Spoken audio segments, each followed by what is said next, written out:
Terima kasih Lisa untuk waktu yang diberikan.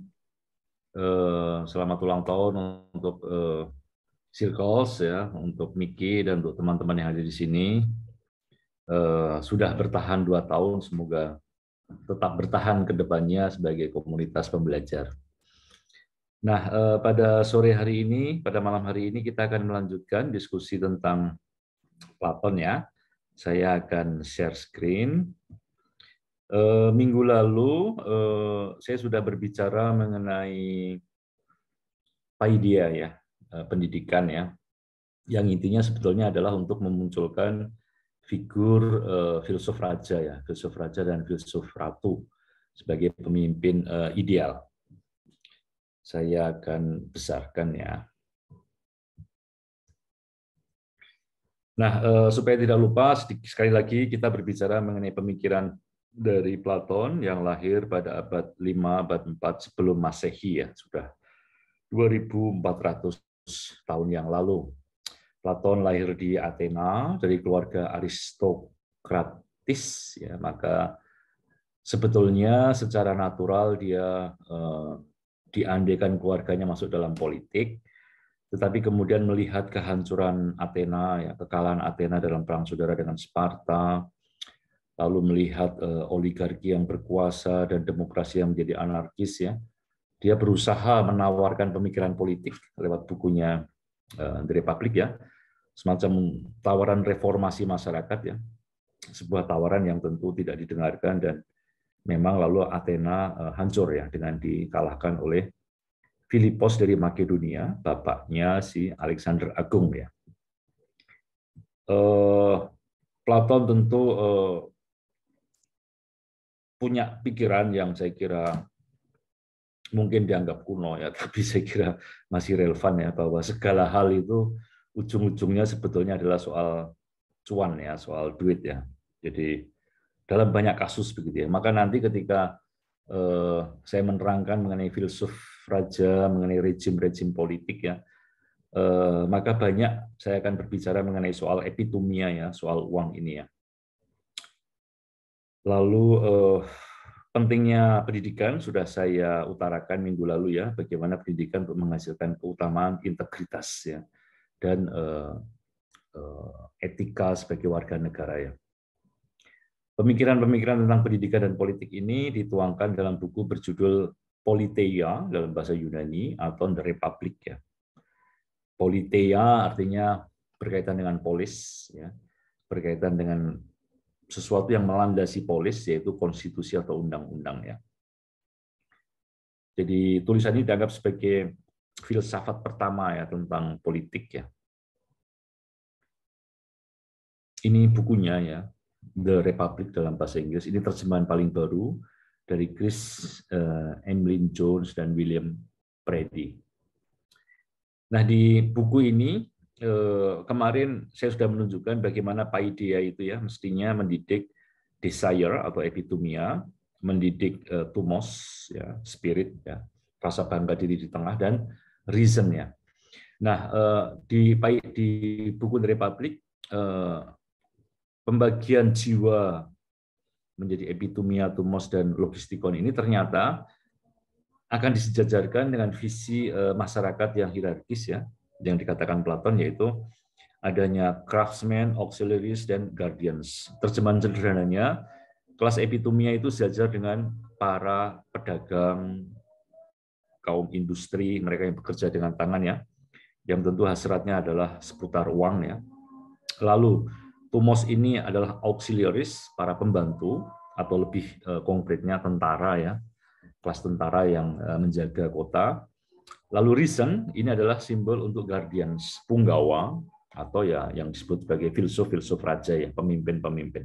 Jadi ada semacam kesejajaran psikopolis ya, psike itu jiwa, polis itu kota. Jadi psikopolitik ya.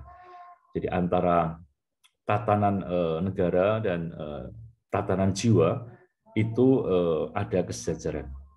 Ini intuisi menarik dari Platon ya. Sekali lagi, semuanya ini sudah saya tuliskan ya, baik yang paideia kemarin tentang filsafat pendidikan maupun yang akan saya uraikan pada sore hari ini tentang politik ya. Semuanya sudah saya tulis dalam buku Paideia, Filsafat Pendidikan Politik Platon. Nah, kemarin kita sudah membicarakan mengenai pendidikan dan bagaimana prosesnya begitu ya untuk menghasilkan seorang filsuf raja. Nah, saya akan memberikan sedikit profil mengenai apa itu pemimpin ideal, yaitu sering disebutkan di bahasa kita yaitu orang yang berintegritas. Ya. Utuh, apa sih maksudnya ya? Untuk saya sederhana saja. Manusia yang seutuhnya itu manusia ya yang benar-benar manusiawi. Memakai intuisi Platon, manusia yang manusiawi itu artinya satu sisi dia bukan binatang yang hanya mengumbar nafsu makan minum seks ya, yang tanpa jeda mengumbar angkara murka ya, tumos ya. Tapi di sisi lain dia juga bukan Tuhan. Manusia bukanlah Tuhan yang serba suci, serba murah hati, maha adil, maha bijaksana. Berkaca dari Platon, manusia adalah makhluk antara. Dia terletak di antara binatang dan Tuhan. Ya. Bila manusia tidak menjadi manusia yang sesungguhnya, maka di satu sisi dia pasti tidak berharap seolah-olah dirinya adalah Tuhan. Di sisi lain, dia akan benar-benar menjadi manusia kalau dia bisa menjauhkan dirinya dari sifat-sifat kebinatangan. Jadi dia ada di tegangan antara binatang dan yang ilahi. Nah, dengan kondisi sebagai makhluk antara, memiliki dua tarikan dalam dirinya, ya, bagaimana manusia bisa menjadi manusia? Filsafat Yunani mengatakan bahwa dibandingkan dengan binatang dan Tuhan, ada sesuatu yang khas pada manusia, yaitu rasio. Ya. Binatang tidak punya rasio, ya. Kalau Tuhan ya rasionya super rasio begitu ya. Nah, manusia khasnya adalah dia punya akal budi yang khas manusia. Kalau yang khas pada manusia adalah rasionya, maka manusia sungguh-sungguh menjadi manusia kalau dia menggunakan rasionya sebaik mungkin. Maka manusia seutuhnya, manusia berintegritas bagi Platon sederhana, yaitu manusia yang rasionya optimal. Dan itulah definisi untuk keutamaan ya, dalam bahasa Yunani arete, yang excellency ya, yang artinya adalah sesuatu yang berfungsi secara optimal. Jadi kalau arete-nya pisau itu adalah fungsi optimal pisau itu ketika dia bisa mengiris ya. Fungsi optimal pulpen itu keutamaannya adalah ketika dia bisa menulis ya. Jadi kalau saya punya pisau dan pisau itu bisa mengiris, maka dia punya arete. Ya. Saya punya pulpen dan pulpennya bisa menulis, dia punya arete. Kalau pulpen itu nggak bisa menulis, ya dia kehilangan arete-nya. Jadi sesuatu yang khas itu ketika dia berfungsi optimal, maka memunculkan keutamaan. Nah, pada manusia yang khas adalah rasionya. Jadi kalau rasionya optimal, dipakai dengan baik, maka dia berkeutamaan. Jadi manusia seutuhnya, manusia yang berintegritas, artinya manusia yang rasional. Dalam bahasa sehari-hari, manusia yang seutuhnya adalah manusia utama, manusia yang berkeutamaan. Nah, dalam bahasa Platon, seorang filsuf raja, filsuf ratu, karena Platon memberi porsi yang sama ya pada laki-laki maupun perempuan.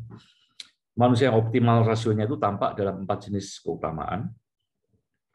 Epitumianya ada self-control, ya, ada keugaharian, ada moderation. Tumosnya ada keberanian.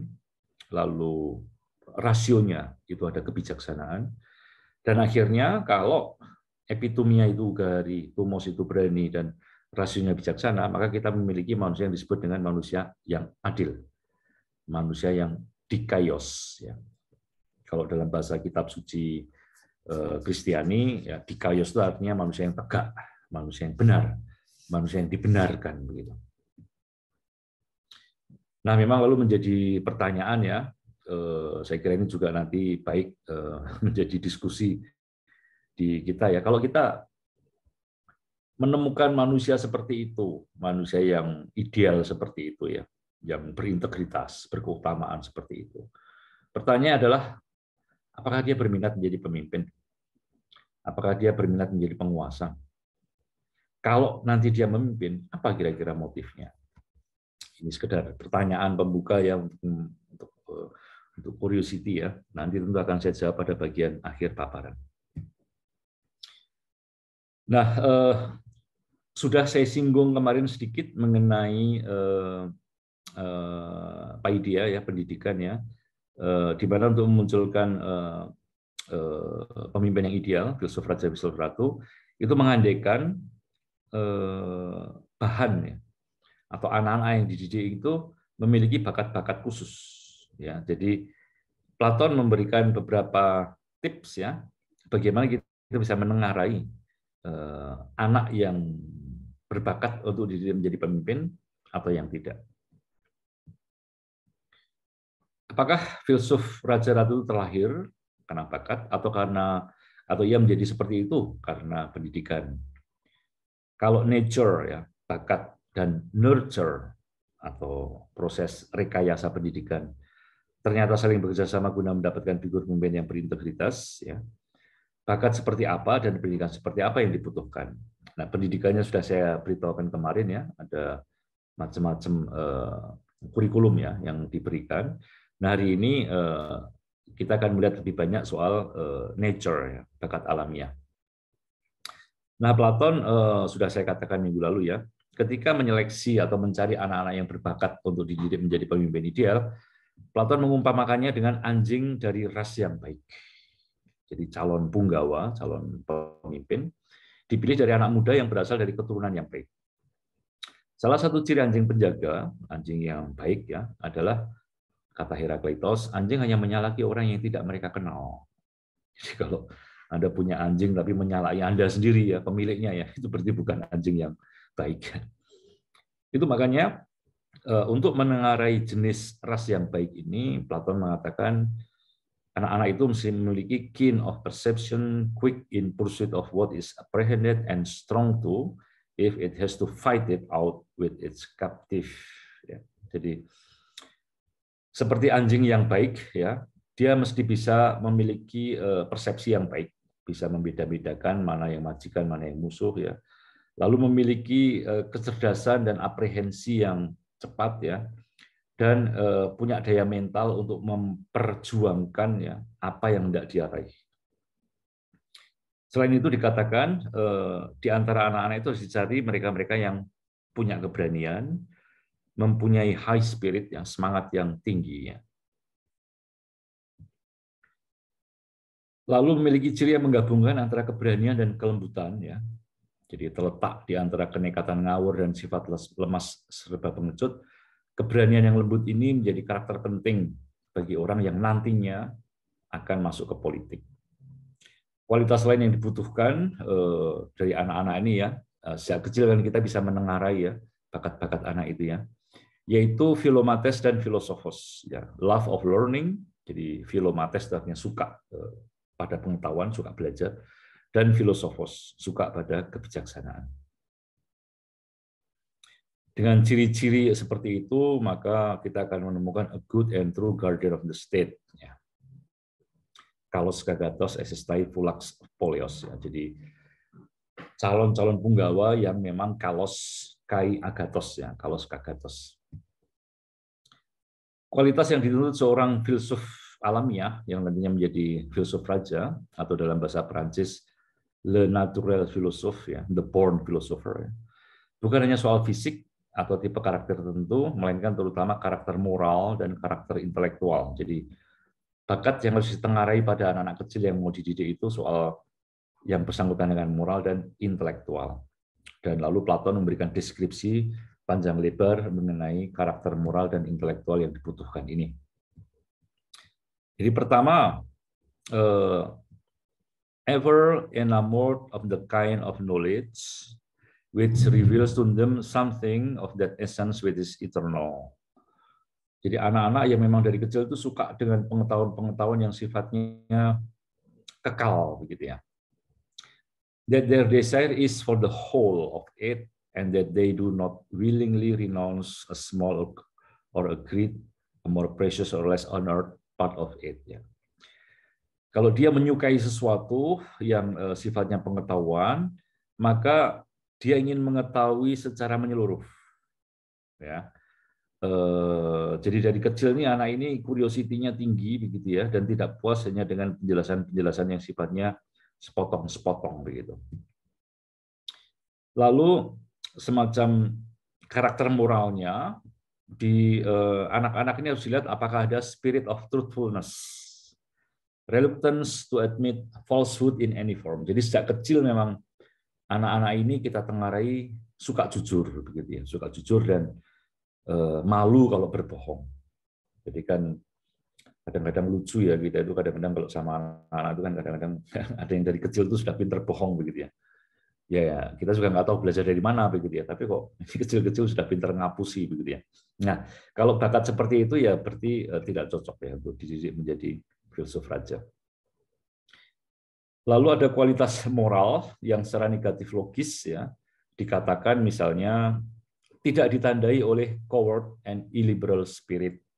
Jadi sifat-sifat yang pengecut dan sifat-sifat yang agak totaliter begitu ya, illiberal ya. Tidak pula dicirikan oleh injustice atau love of money. Jadi anak-anak ini juga jangan dicari anak-anak yang serakah, yang suka mengambil porsi yang banyak begitu ya. Anak-anak yang suka bertindak tidak adil. Harus dilihat dari kecil apakah filsuf alamiah ini memiliki karakter just and gentle, jadi adil dan lembut, atau unsocial and savage. Ini anak dari kecil tidak sosial dan buas ya. Whether he is quick or slow to learn, apakah dia cepat belajar atau lelet gitu ya. Apakah forgetful atau memiliki good memory. Jadi dengan kualitas-kualitas intelektual dan moral seperti itulah lalu anak-anak diseleksi dan bisa diberi kurikulum pendidikan yang kemarin sudah saya uraikan. Socrates merangkumkan ya di buku The Republic 487A ya, ciri-ciri the born natural philosopher ini. By nature of good memory, quick apprehension, magnificence, gracious, friendly, and akin to truth, justice, bravery, and sobriety. Jadi secara alamiah memiliki ingatan yang baik, cepat belajar, kebesaran hati, ramah, dekat dengan kebenaran, keadilan, keberanian, dan bisa mengontrol diri.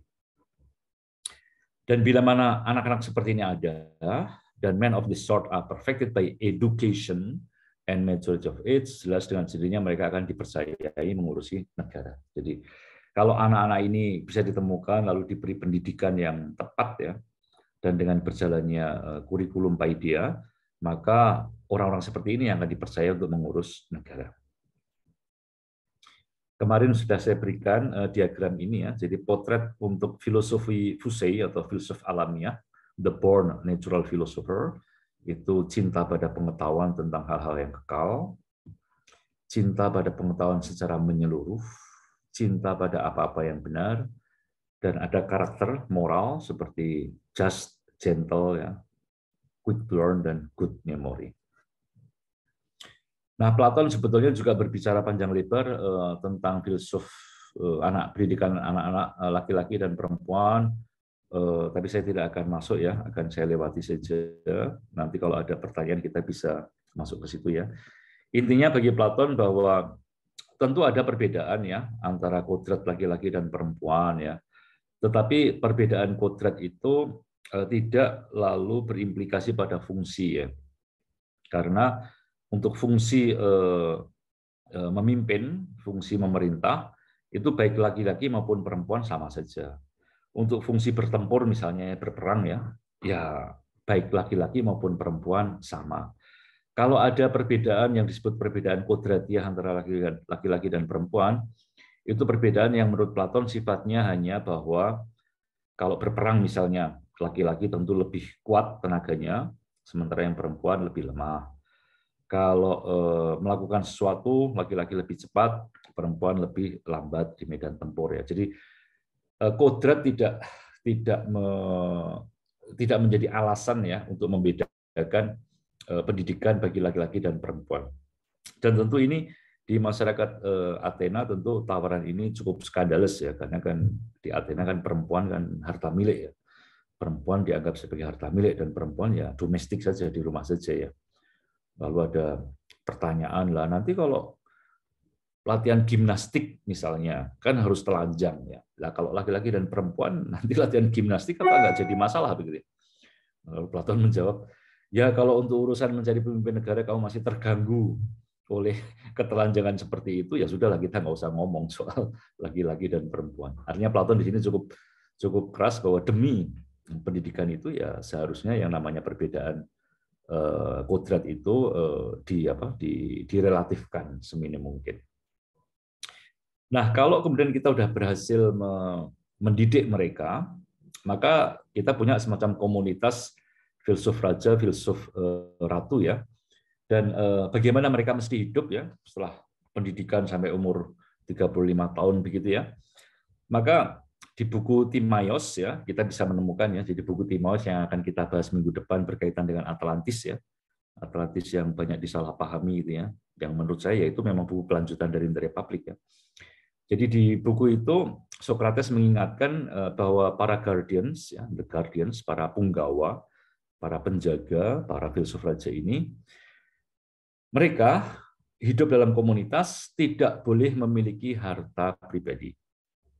Jadi tidak boleh punya private property.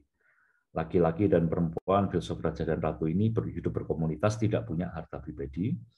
Mereka menerima semacam honor ya, kecil ya, setara dengan hidup orang biasa, dan yang beri honor siapa? Yang beri honor adalah kelas-kelas di bawahnya, terutama kelas petani dan produsen yang di bagian bawah masyarakat yang memang punya, yang diperbolehkan punya tanah, punya properti ya, dan punya uang. Mereka lah yang memberikan honor kepada the guardians ini.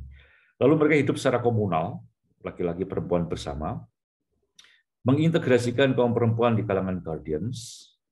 Dan kalau nanti ada hubungan seksual di antara filsuf raja dan filsuf ratu ini, di mana semuanya diatur dengan rapi seturut kalender ya. Jadi Platon juga memberikan gambaran kalender-kalender pertemuan untuk para filsuf raja ratu ini ya. Dan nanti kalau ada anak-anak yang lahir dari komunitas ini, maka anak-anak juga dimiliki oleh secara bersama-sama ya. Jadi tidak ada private property. Dan anak-anak ini juga akan diseleksi. Ya, jadi kalau anak-anak ini masih punya bakat seperti orang tuanya, mereka akan dididik menjadi filsuf raja. Tapi kalau ada anak-anak yang hasilnya katakan kok beda dengan orang tuanya, maka mereka akan diturunkan kelasnya, entah ke kelas tentara atau ke kelas produsen. Nah, lalu yang menarik dalam gambaran mengenai filsuf raja ini ya, Platon kan memberikan visi mengenai sebuah masyarakat katakan ideal begitu ya, di mana ada 3 kelas di masyarakat ya, seperti kalau Anda melihat di sistem Hindu ya, ada kelas Brahma, kelas Ksatria, dan kelas Waisya ya. Nah ini adalah kelas Waisya, kelas pedagang, industri begitu, mereka yang bekerja mencari uang ya, epitumia. Lalu ada kelas penjaga, tentara penjaga, dan mereka yang kemudian terseleksi menjadi filsuf raja ya, semacam aristokrasi, bukan atas dasar darah ya, tapi atas dasar bakat dan pendidikan. Nah, ini sekali lagi sesuai dengan tripartisi jiwa, ada epitumia, ada tumos, dan ada logistikon ya.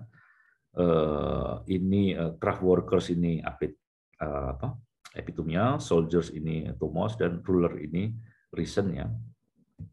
Nah, menariknya Platon mengatakan ya, jadi setelah membicarakan proses seleksi dan pendidikan untuk calon filsuf raja itu, kemudian di buku 8 saya kira ya, dari Republic ya, dari Republic itu bukunya ada 10 ya, 10 buku. Nah, lalu Platon mengatakan bahwa sebagus-bagusnya kelas aristokrasi dari filsuf raja ini, jadi aristokrasi, sebagus-bagusnya rejim para filsuf raja ini yang unik pada Platon ya, dia mengatakan bahwa rejim itu akan merosot. Ya. Rejim itu memang kalau dicari-cari sebabnya mengapa rejim itu merosot memang lalu agak lucu begitu ya. Platon mengatakan bahwa ada salah hitung dari kalender ya, sehingga nanti keturunan-keturunan dari filsuf raja filsuf ratu ini adalah keturunan yang tidak sebagus orang tuanya ya, sehingga nanti mereka akan menghasilkan rejim bernama timokrasi ya. Timon itu harga diri ya, jadi semacam rejim yang fokusnya pada harga diri, bukan lagi pada logistikon ya.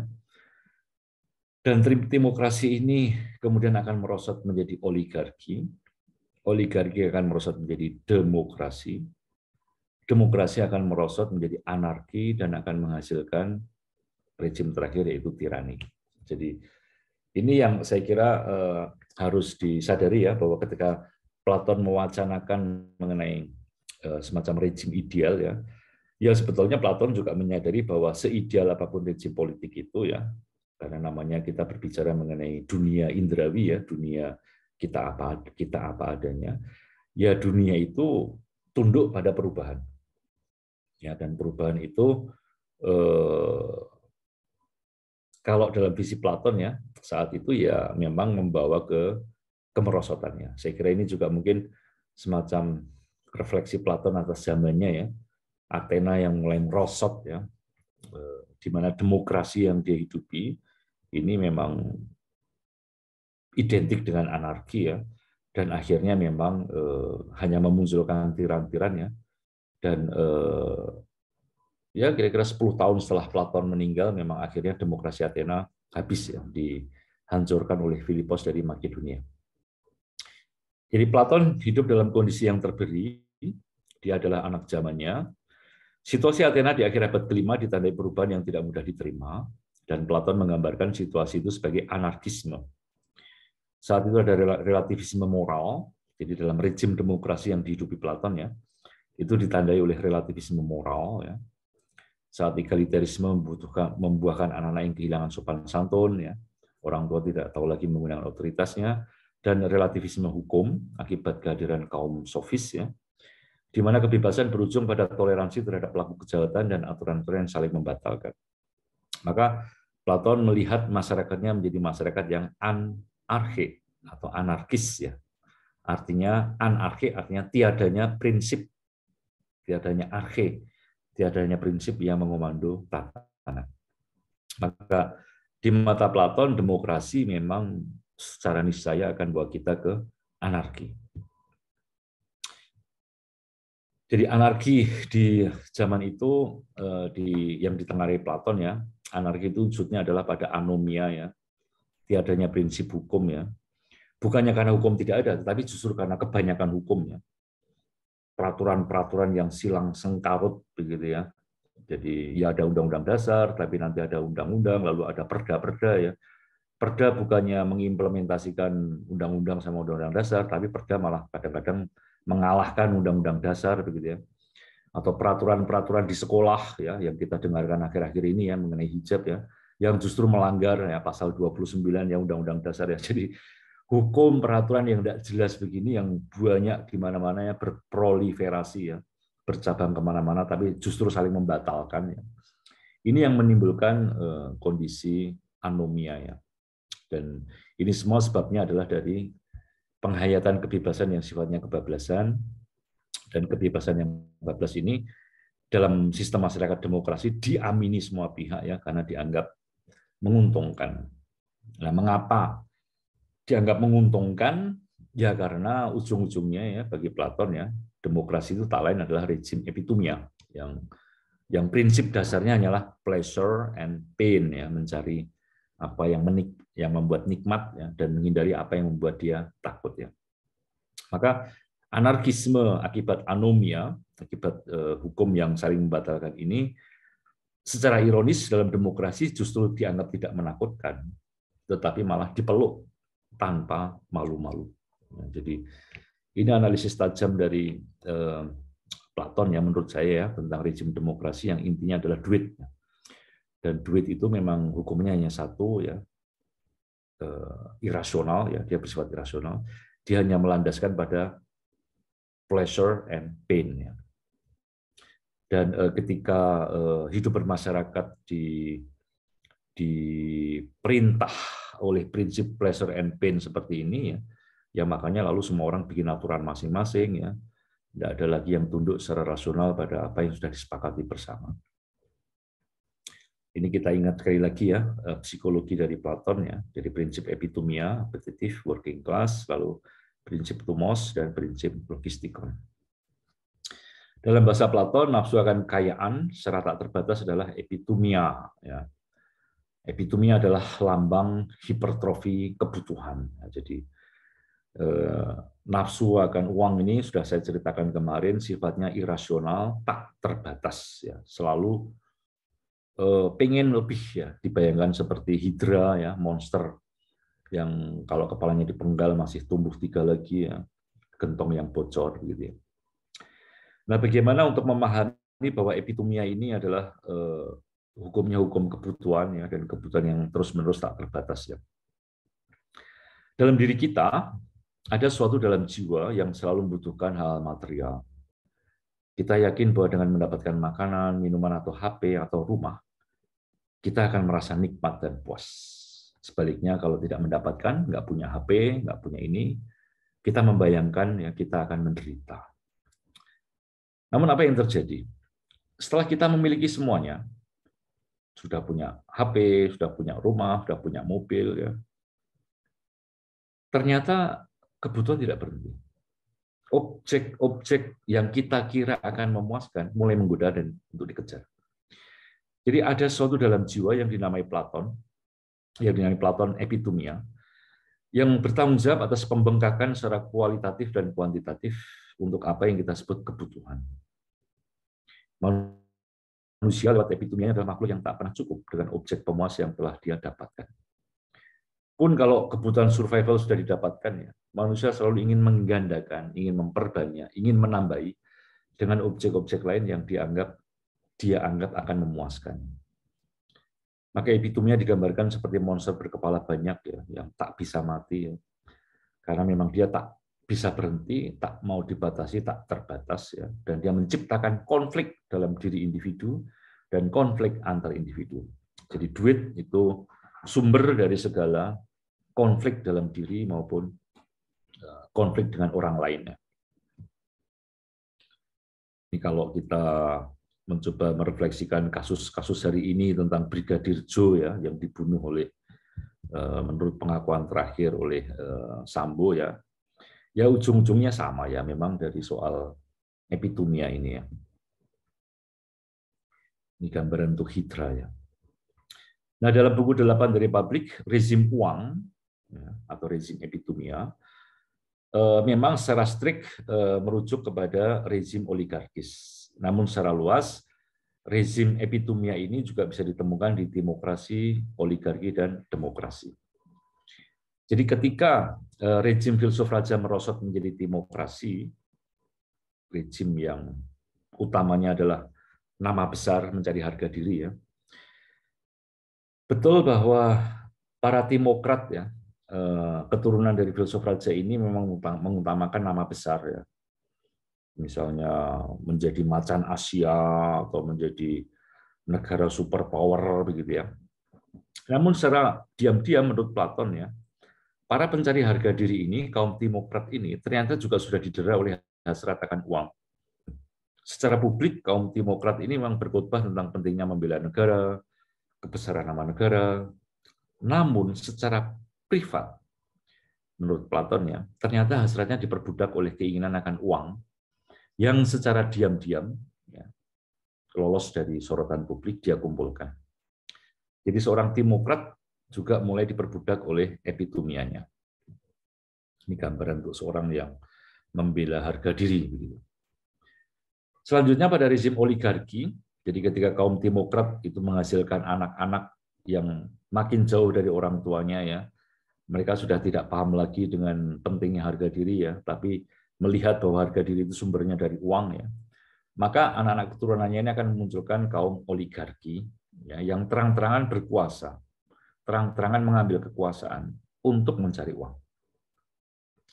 Namun dalam diri kaum oligark, seperti diuraikan, ya, kekayaan yang mereka kumpulkan jauh melampaui harga objek apapun yang mereka butuhkan untuk mendapatkan kepuasan. Oligark adalah orang yang kaya raya, dan kekayaan mereka di luar mimpi-mimpi liar rakyat seperti kita. Bagaimana mungkin orang bisa ditirani sedemikian rupa oleh hasrat akan uang? Penjelasannya begini. Pada saat kita memiliki uang, kita menggunakannya untuk mendapatkan objek yang kita ingini. Saya punya uang, saya bisa beli makan, bisa beli minuman, ya, bisa beli HP, bisa beli jam tangan, ya.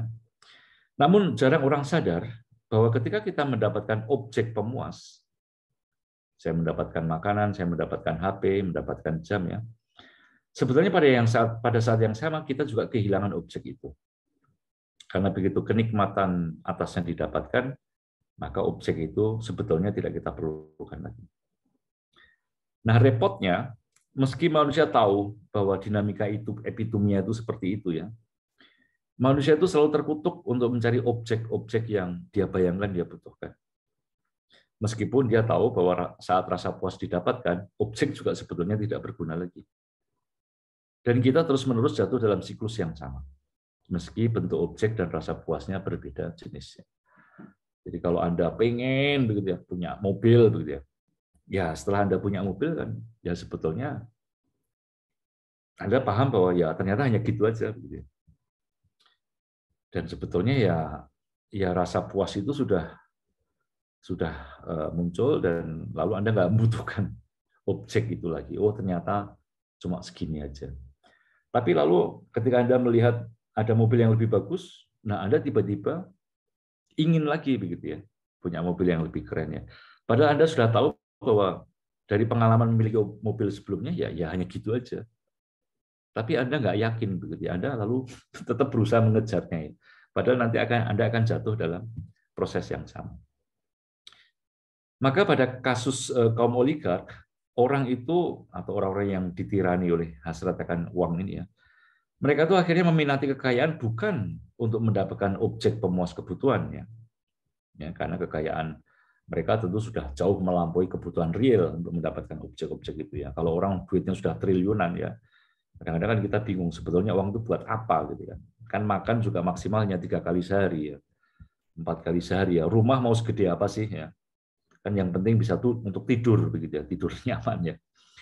Nah, jadi mereka itu meminati kekayaan bukan karena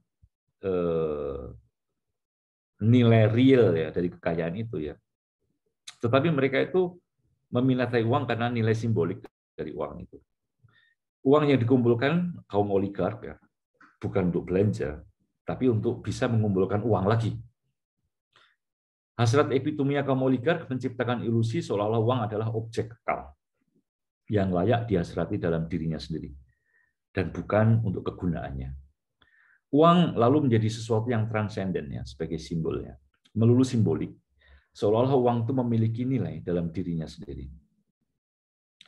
Namun sayangnya kita semua tahu bahwa uang tidak kekal ya. Uang bukanlah hal yang transenden.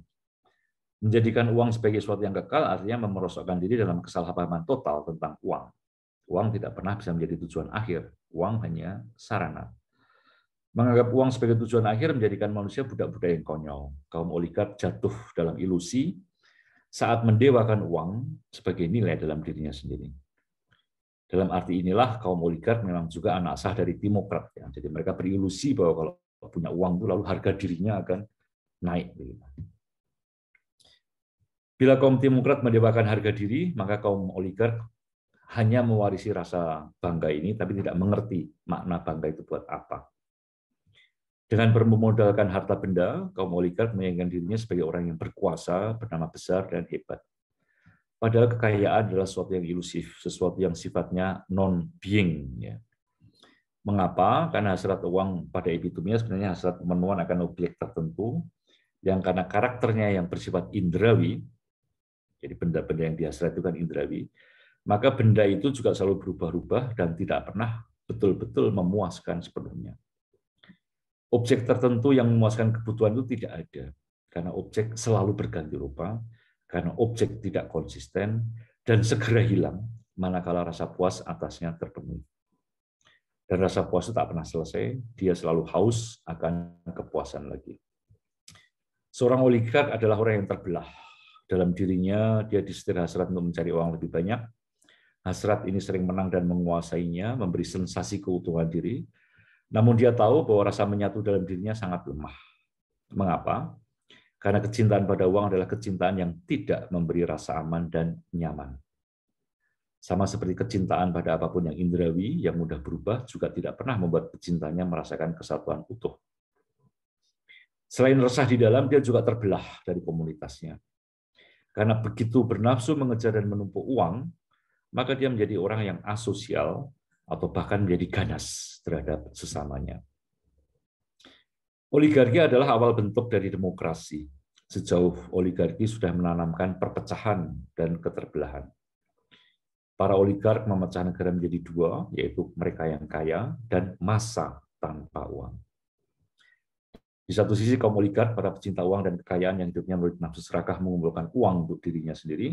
Di sisi lain massa rakyat yang begitu bernafsu ingin mengimitasi kaum kaya, yang disetir oleh hasrat menyala untuk menjadikan uang sebagai tujuan hidupnya, guna keluar dari situasi kemiskinannya. Massa yang miskin iri dan disetir oleh kebencian terhadap kaum oligark. Dan ini menurut Platon menarik ya. Jadi mereka itu membenci kaum oligarki karena sebetulnya mengingini ya, harta yang dimiliki kaum oligarki. Maka seumpama kapal, negara oligarkis tidak dikemudikan oleh nakoda yang kompeten, melainkan oleh anak buah kapal yang paling kaya. Jadi bukan mereka yang punya pengetahuan, tapi kapal ini dikendalikan oleh mereka yang duitnya banyak. Si oligark mengemudikan kapal ke arah yang dia sukai, ya, bertentangan dengan massa penumpang. Dan dalam kekacauan kapal, karena ABK kadang juga ingin menguasai kemudi, sementara massa penumpang juga sering tidak puas, ya, maka jumlah mayoritas oranglah yang menentukan. Menurut Platon, demokrasi muncul ketika massa rakyat menggulingkan kekuasaan kaum oligark. Dan massa rakyat yang hanya mengenal cara hidup tuan-tuan mereka, para oligark, maka yang mereka mengerti ya hanya cara hidup seperti kaum oligark. Mereka hendak meniru-niru cara hidup kaum oligark. Uang dan kekayaan lalu dibagi, dimiliki oleh semua orang. Lebih daripada sekedar hasrat akan uang, massa ini ingin menjalani hidup sebebas-bebasnya. Jadi rezim epitomia adalah mengeluarnya segala nafsu tak terbatas yang tak bisa dikendalikan, sehingga warga negara akan saling menelikung. Kaum demokrat saling bertarung, sehingga hanya orang kaya yang menang, oligarki.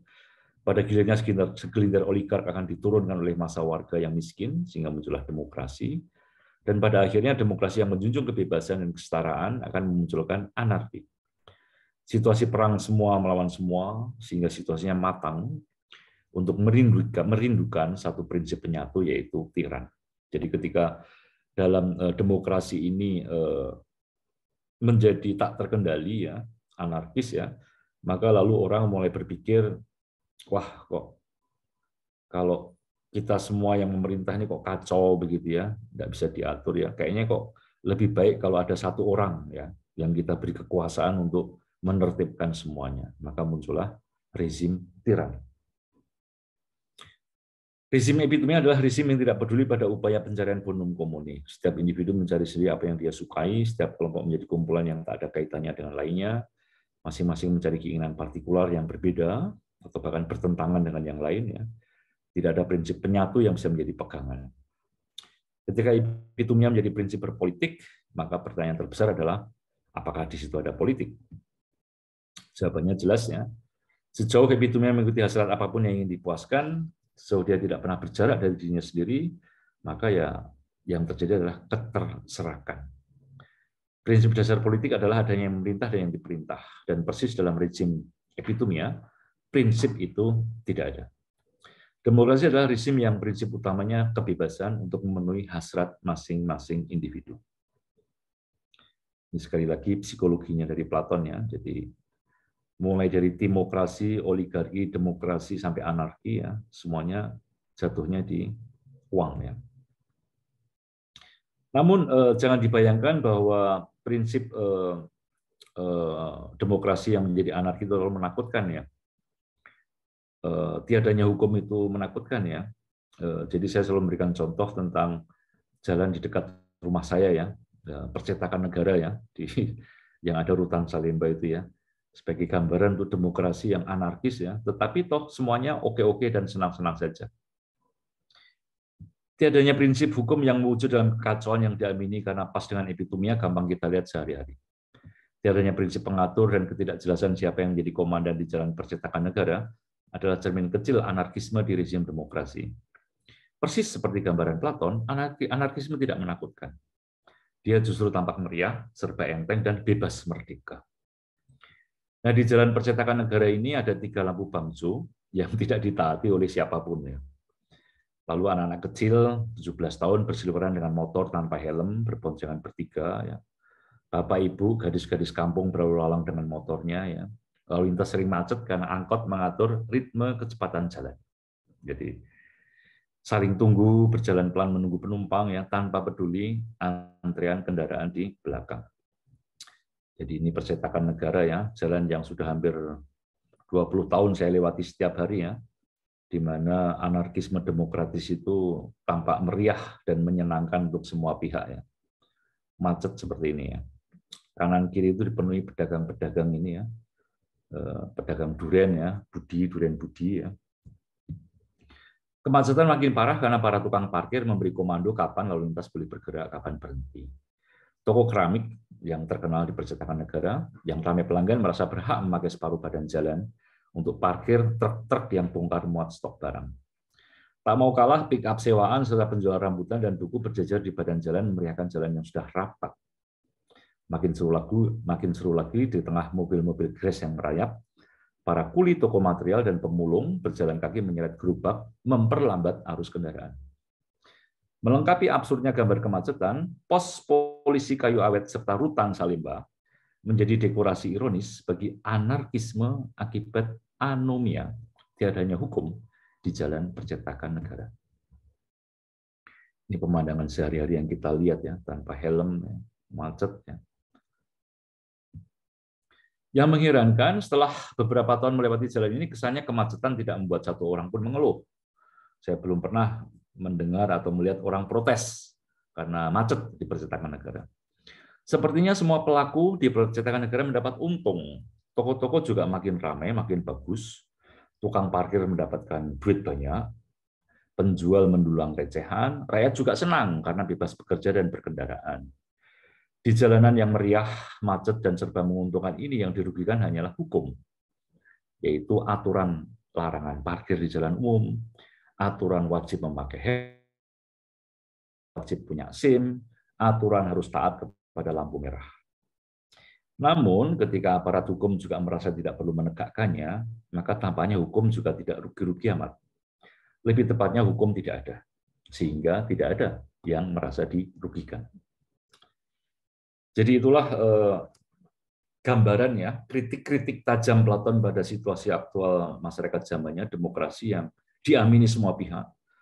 Padahal Platon melihat bahwa jelas-jelas itu jalan menuju kehancurannya. Nah, dalam situasi begitu Platon menawarkan buku The Republic ya. Dia sadar bahwa politik bukanlah sesuatu yang ideal. Dia mewacanakan sebuah teori politik, tapi dia juga sadar bahwa kalaupun filsuf raja itu muncul, ya dia akan merosot ya.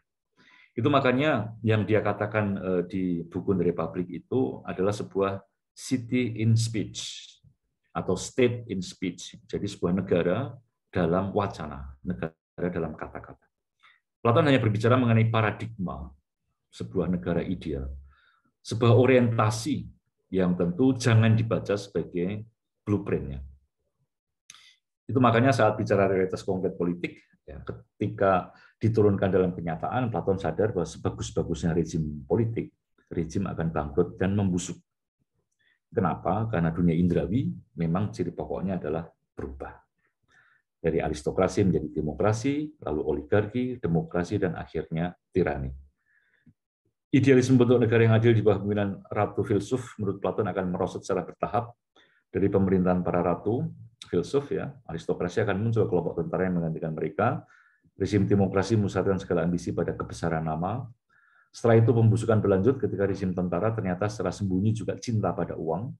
Maka muncullah rezim para penikmat dan pengambil keuntungan yaitu oligarki yang mencintai uang secara belak-belakan, yang hanya peduli dengan akumulasi uang sebanyak-banyaknya.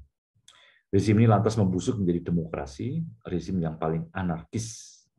Dan anarkisme demokrasi mencapai puncak ketika seorang tiran muncul dan memerintah untuk meredam acak adutnya situasi yang anarkis.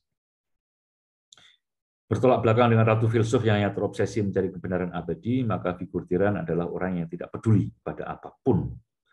Tiran hanya mengikuti instingnya yang paling rendah, sehingga dia menghancurkan dirinya, menghancurkan orang tua, masyarakatnya dengan kejahatan-kejahatan yang paling buruk. Platon memang dikritik oleh Popper ya, seolah-olah pemikirannya adalah pemikiran yang totaliter ya. Tetapi saya kira Popper di sini keliru ya, karena dia tidak menganggap serius makna dari city in speech ini. Kalau saya boleh mengatakan visi politik Platon ya, jauh dari totalitarisme, paling yang bisa kita sematkan adalah bahwa Platon ya pemikirannya bersifat paternalistik ya. Nah, kembali ke pertanyaan awal ya, kalau ada orang yang ideal ya, pemimpin berintegritas ya, apakah dia mau berkuasa?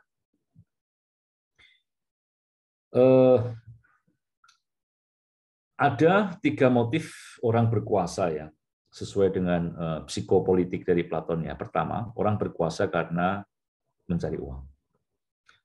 Jadi orang menjadi kepala desa, menjadi komandan ya, menjadi jenderal ya. Jadi mencari kekuasaan ya karena mau cari uang. Politik menjadi pekerjaan, berkuasa adalah sarana mendapatkan uang yang dipakai untuk memuaskan hasrat tak terbatas akan makan, minum, dan seks. Selain kenikmatan, uang juga penting untuk mendapatkan rasa nyaman. Ya. Barisan lawyer dan jasa keamanan memelihara rasa nyaman Anda berkat uang. Ya. Lucunya dengan model agama transaksional, maka korupsi setahun dihapus persembahan kurban sehari. Ya. Dengan uang persembahan yang besar, Tuhan bisa disuap untuk menjatahkan kenikmatan akhirat. Jadi ada orang yang berkuasa karena ya ambisinya hanya uang. Ya. Dan bahkan dengan uang pun yang namanya Tuhan ya bisa dia dia bisa tundukkan juga begitu ya. Ada orang yang berkuasa mungkin mencari kekuasaan mungkin bukan soal uang ya. Ya, tidak mungkin ada orang yang berkuasa motifnya tidak serendah itu. Ada orang yang merasakan enaknya berkuasa bukan pertama-tama karena soal duit. Dia bukan orang yang mementingkan harta. Idealismenya untuk berkuasa lebih didorong oleh hasrat menyala ya, di dada sejak mahasiswa ya, untuk kesejahteraan. Rasa cinta, rasa bangga diri, hasrat menyala untuk berkorban demi kejayaan bangsa menjadi drive utama untuk mati-matian bertempur, mempertaruhkan segalanya demi kekuasaan. Kehormatan dan rasa ingin dihormati menjadi pendorong utama untuk mencari kekuasaan. Nah, apakah filsuf raja berkuasa karena uang atau karena kehormatan? Tentu tidak. Jadi kalau membaca teks Platon di buku dari Republik 347C, Platon dengan eksplisit mengatakan bahwa kalau filsuf yang minat utamanya adalah pengetahuannya, jadi minatnya bukanlah uang, bukan kehormatan, tapi pengetahuannya. Jadi kalau ada orang yang berkuasa karena terpaksa ya, ia bukan orang yang suka pada uang, juga bukan mencari kehormatan, maka kalau orang seperti itu menjadi pemimpin, masuk ke kekuasaan, menurut Platon, karena dipaksa oleh keadaan. Dalam arti ini, bagi filsuf raja ya, kekuasaan bukanlah sesuatu yang dikejar karena dianggap baik, tetapi diterima sebagai necessary evil, ya, sebagai minus malum, sebagai hal buruk yang mau tak mau harus dilakoni. Ya. Dia terpaksa turun tangan karena tak hadirnya kebaikan. Jadi karena dia terpaksa, maka kalau kekuasaan itu sudah saatnya berhenti, dengan cepat dia juga akan menyingkir. Ibarat menjalani hukuman, posisi pemimpin politik tidak pernah menjadi minat utamanya, namun harus dijalani karena kondisi memaksanya untuk turun tangan. Maka dalam arti inilah lalu bisa dipahami ya bahwa menjadi pemimpin memang berarti memberikan diri demi kepentingan orang lain. Manusia pada dasarnya egois, motif utama kekuasaan umumnya adalah melayani kepentingan diri. Ya. Hanya kondisi keterpaksaan yang memastikan bahwa orang lalu bisa berkuasa demi orang lain. Demikian yang bisa saya sampaikan ya sebagai paparan umum ya mengenai filsafat politik Platon ya. Dimulai dari kemarin Paidia, lalu hari ini menengarai bakat-bakat alamiah dari calon filsuf, lalu bagaimana dia hidup sehari-hari ya berkomunitas, dan kemudian kesadaran tajam dari Platon sendiri bahwa seideal apapun sistem yang dia propose ya, dia tawarkan ya sistem itu ada di dunia indrawi dan dunia indrawi ini tunduk pada perubahannya. Maka seideal apapun sistem itu dia akan merosot ya, dan akan makin turun dan bisa menjadi tiran. Maka sebagai pemikir, sebagai filsuf, dia menawarkan ya semacam paradigma idea ya dari politik ya, di mana sekali lagi bukan sebuah blueprint ya, bukan sebuah cetak biru ya, tapi semacam idea orientasi yang kalau lalu orang mempercayainya ya, dia mulai bisa semacam dari dirinya sendiri memulai perubahan ke arah politik yang lebih baik. Begitu Lisa ya yang bisa saya sampaikan. Terima kasih.